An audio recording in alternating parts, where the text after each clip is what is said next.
새벽 3시 또 잠에서 깼습니다. 가슴이 답답했습니다. 무언가가 나를 깨운 것 같은데 무엇인지 알 수 없었습니다.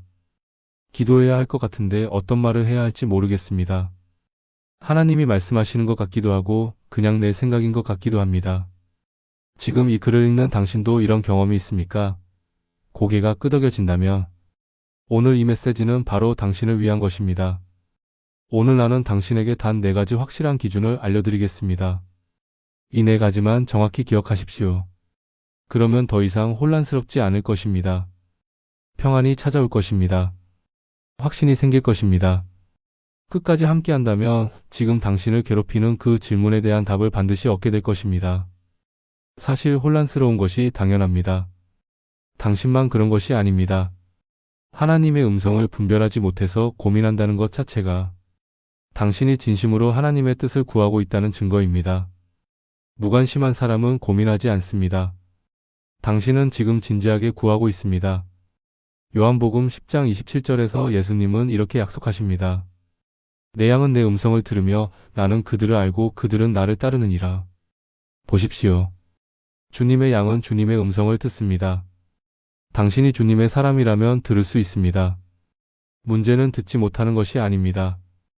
분별하지 못하는 것입니다. 이사야 40장 8절은 우리를 위로합니다. 풀은 마르고 꽃은 시드나 우리 하나님의 말씀은 영원히 서리라. 세상의 모든 것이 변합니다. 어제의 확신이 오늘은 의심이 됩니다. 어제의 평안이 오늘은 불안이 됩니다. 그러나 하나님의 말씀은 변하지 않습니다. 바로 여기에 답이 있습니다. 하나님의 음성은 천둥처럼 요란하지 않습니다. 오히려 고요 속에서 우리 마음 깊은 곳을 두드립니다. 소란스러운 것이 하나님의 음성이 아닙니다. 평안한 것이 주님의 목소리입니다. 이것을 반드시 기억하십시오. 그렇다면 어떻게 분별할 수 있을까요? 지금부터 4가지 명확한 기준을 말씀드리겠습니다. 당신의 실제 삶 속에서 당신이 마주하는 바로 그 순간들 속에서 어떻게 적용하는지 함께 보겠습니다. 첫 번째 기준, 성경 말씀과 일치하는가입니다. 지금 자녀 결혼 문제로 고민하고 계십니까? 사업 결정을 앞두고 계십니까?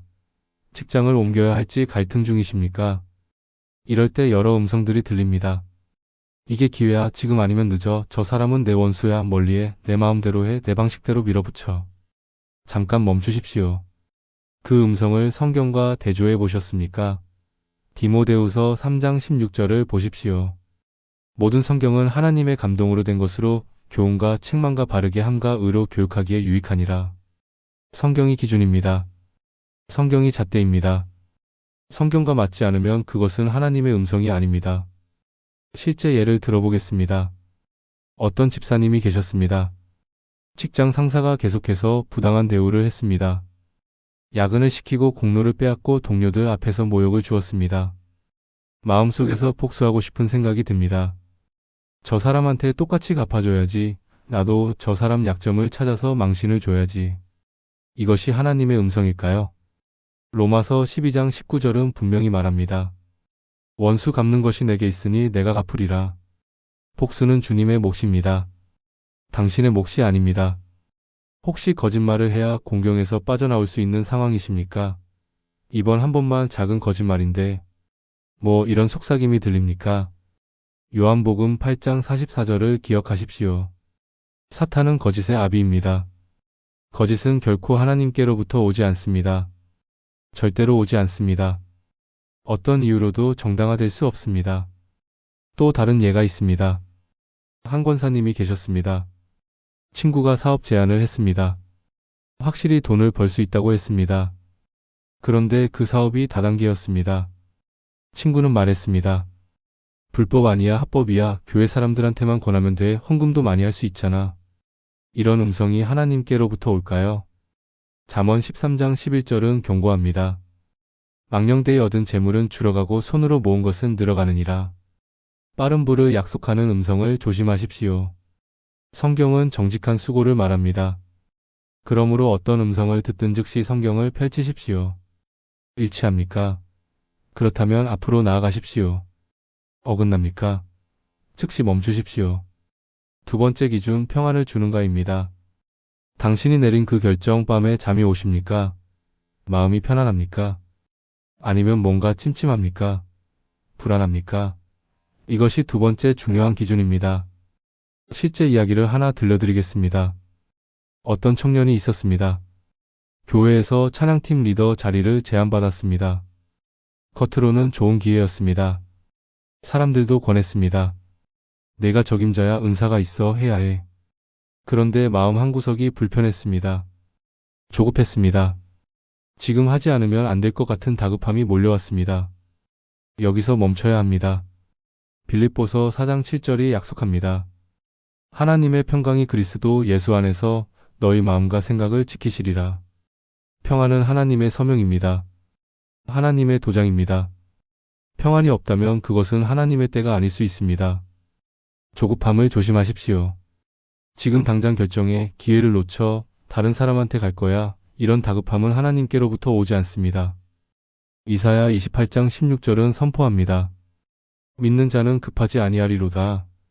하나님은 서두르지 않습니다. 그 청년은 어떻게 했을까요? 그는 정직하게 말했습니다. 감사하지만 아직은 준비가 안 된 것 같습니다. 기도가 더 필요합니다. 사람들은 실망했습니다. 그러나 6개월 후 그 청년은 깨달았습니다. 그때 맡았다면 학업과 영적 성장 모두를 놓쳤을 것이라는 사실을 말입니다. 그런데 주의하십시오. 평안과 편안함은 다릅니다. 이것을 혼동하면 안 됩니다. 편안함은 육신의 안락입니다. 평안은 영혼의 안정입니다. 때로 하나님은 당신을 불편한 곳으로 부르십니다. 그러나 그곳에 평안이 있습니다. 깊은 평안이 있습니다. 선교사로 떠나는 것이 편안합니까? 아닙니다. 그러나 평안이 있습니다. 병든 부모를 돌보는 것이 편안합니까? 아닙니다. 그러나 평안이 있습니다. 골로새서 3장 15절은 권면합니다. 그리스도의 평강이 너희 마음을 주장하게 하라. 평강이 주인입니다. 평강이 판단 기준입니다. 평안이 있습니까? 전진하십시오. 평안이 없습니까? 기다리십시오. 세 번째 기준, 정체성을 확인시키는가입니다. 이것이 매우 중요합니다. 한 집사님이 계셨습니다. 사업에 실패했습니다. 빚이 3천만 원 생겼습니다. 교회 나가기가 부끄러웠습니다. 기도하는데 이런 생각이 들었습니다. 하나님이 나를 버리신 거야. 내가 쓸모없어서 이렇게 된 거야. 내가 죄를 지어서 벌을 받는 거야. 이제 끝이야. 이것이 하나님의 음성일까요? 절대 아닙니다. 마태복음 3장 17절을 보십시오. 하늘 아버지께서 예수님께 선포하십니다. 이는 내 사랑하는 아들이요 내 기뻐하는 자라. 이것이 하나님의 음성입니다. 사랑의 선포입니다. 정체성의 확인입니다. 요한계시록 12장 10절은 사탄을 무엇이라 부릅니까? 형제들을 참소하는 자입니다. 참소는 악마의 전략입니다. 정죄는 원수의 언어입니다. 너는 실패자야. 너는 용서받을 수 없어. 너는 끝났어. 하나님도 너를 포기했어. 이런 음성을 들으십니까? 그것은 하나님께로부터 온 것이 절대 아닙니다. 물론 하나님도 책망하십니다. 히브리서 12장 6절은 말합니다. 주께서 그 사랑하시는 자를 징계하시고, 그러나 주님의 책망은 파괴가 아닙니다. 회복입니다. 책망 뒤에는 언제나 소망이 보입니다. 길이 열립니다. 방향이 제시됩니다. 그런데 사탄의 정죄는 다릅니다. 출구가 없습니다. 절망뿐입니다. 어둠뿐입니다. 끝뿐입니다. 로마서 8장 1절을 붙드십시오. 그리스도 예수 안에 있는 자에게는 결코 정죄함이 없나니? 결코 없습니다. 단 한 번도 없습니다. 당신은 하나님의 자녀입니다. 창세기 1장 27절이 증거합니다. 하나님이 자기 형상 곧 하나님의 형상대로 사람을 창조하시되 이것이 당신의 정체성입니다. 사업이 실패해도 바뀌지 않습니다. 관계가 깨져도 흔들리지 않습니다. 건강을 잃어도 변하지 않습니다. 네 번째 기준, 사랑과 진리가 함께 있는가입니다. 이것을 반드시 기억하십시오. 어떤 음성은 사랑만 말합니다. 괜찮아, 회개 안 해도 돼, 다 용서돼, 그냥 살아도 돼. 이것은 값싼 은혜입니다. 진리 없는 사랑은 방종입니다. 또 어떤 음성은 진리만 외칩니다. 회개에 바로 잡아, 안 그러면 심판받아, 지옥가, 이렇게만 말합니다. 사랑 없는 진리는 율법주의입니다. 정죄입니다. 하나님의 음성은 다릅니다. 요한일서 4장 8절은 선포합니다. 하나님은 사랑이시라. 그런데 요한복음 14장 6절에서 예수님은 말씀하십니다. 내가 곧 길이요 진리요 생명이니 사랑과 진리는 분리되지 않습니다. 함께 옵니다. 요한복음 8장을 보십시오. 가늠하다 잡힌 여인이 있습니다. 사람들이 돌을 들었습니다. 죽이려고 했습니다. 예수님은 어떻게 하십니까? 나도 너를 정죄하지 아니하노니 이것이 사랑입니다. 그런데 끝이 아닙니다. 가서 다시는 죄를 범하지 말라. 이것이 진리입니다. 사랑은 용서합니다. 진리는 변화시킵니다. 사랑은 덮어줍니다. 진리는 자유케 합니다. 당신이 듣는 음성에 사랑과 진리가 함께 있습니까? 그렇다면 하나님의 음성입니다. 여기까지 4가지 기준을 말씀드렸습니다. 그런데 지금 가장 위험한 함정 하나를 반드시 말씀드려야겠습니다. 많은 사람이 여기서 넘어집니다. 절대 놓치지 마십시오. 그 함정은 바로 감정의 강도를 하나님의 음성으로 착각하는 것입니다. 위험합니다. 매우 위험합니다. 이렇게 강하게 느껴지는데 이건 분명 하나님이야. 아닙니다. 감정의 강도와 하나님의 음성은 비례하지 않습니다.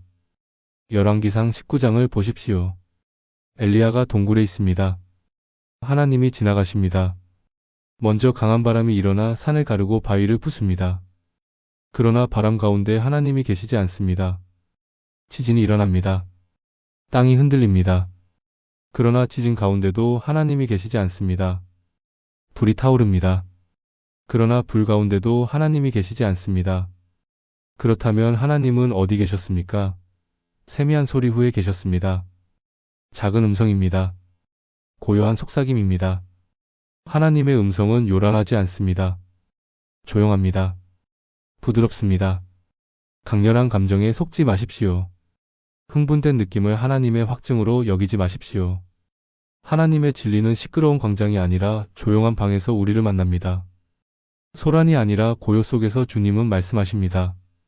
또 다른 위험한 함정이 있습니다. 다수의 의견을 하나님의 뜻으로 착각하는 것입니다. 많은 사람이 이렇게 말하니까 맞겠지, 다들 그렇게 하니까 나도 따라가야지. 위험합니다. 출애굽기 23장 2절은 경고합니다. 다수를 따라 악을 행하지 말라. 노아를 보십시오. 온 세상이 타락했습니다. 그러나 노아는 홀로 의로웠습니다. 창세기 6장 9절은 증거합니다. 노아는 의인이요 당대의 완전한 자라. 엘리야도 마찬가지입니다. 바알 선지자는 850명이었습니다. 그러나 엘리야는 혼자였습니다. 누가 이겼습니까? 엘리야입니다. 다수가 옳은 것이 아닙니다. 진리가 옳은 것입니다. 마태복음 7장 13절에서 예수님은 말씀하십니다. 좁은 문으로 들어가라. 멸망으로 인도하는 문은 크고 그 길이 넓어 그리로 가는 자가 많고 많은 사람이 가는 길이 안전한 길이 아닙니다. 이제 한 이야기를 들려드리겠습니다. 혹시 당신도 지금 무덤 같은 상황에 계십니까? 이미 끝났다고 늦었다고 돌이킬 수 없다고 생각하십니까? 그렇다면 라자로 이야기를 들어보십시오. 요한복음 11장입니다. 라자로가 죽었습니다. 나흘이나 되었습니다. 마르다와 마리아는 절망했습니다. 예수님께 말합니다. 주께서 여기 계셨더라면 내 오라버니가 죽지 아니하였겠나이다. 원망입니다. 실망입니다. 당신도 이런 기도를 해본 적 있지 않습니까?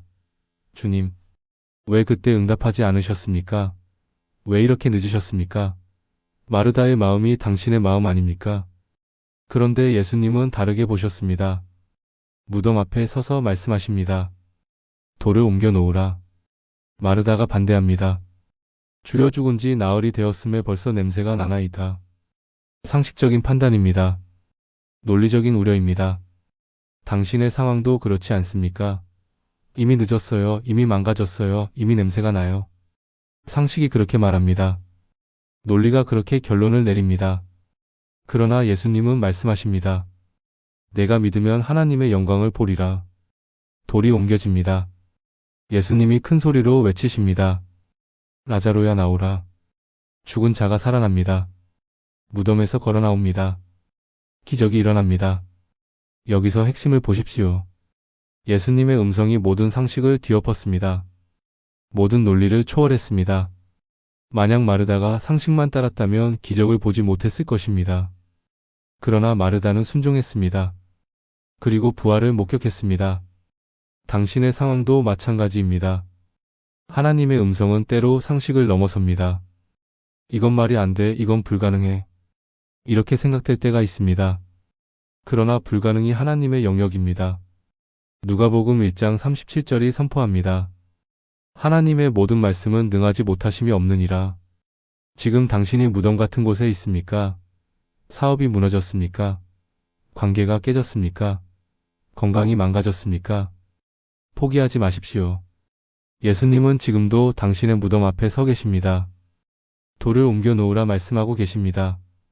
순종하십시오. 상식이 아니라 음성을 따르십시오.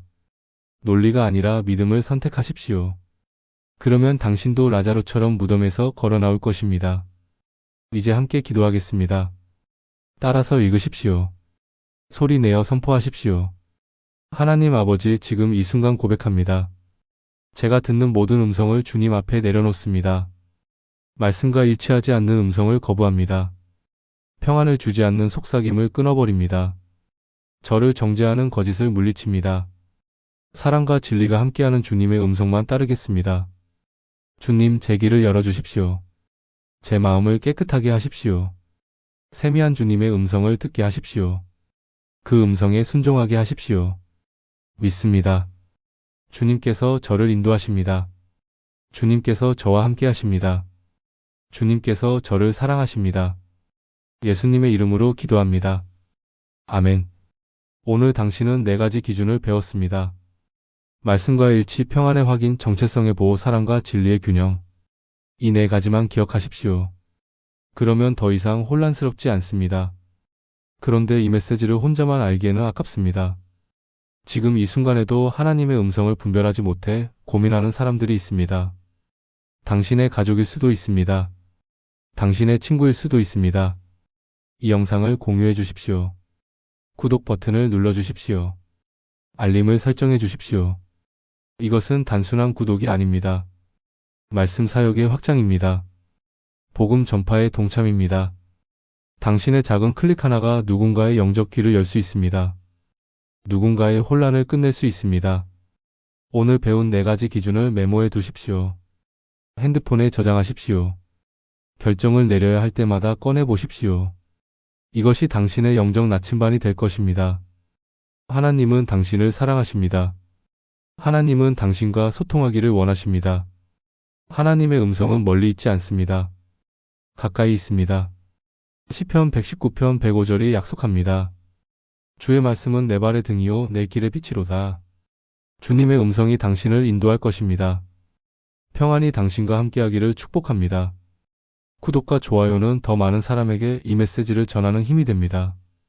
알림 설정을 해두시면 새로운 말씀이 올라올 때마다 가장 먼저 받아보실 수 있습니다. 다음 영상에서 또 만나겠습니다.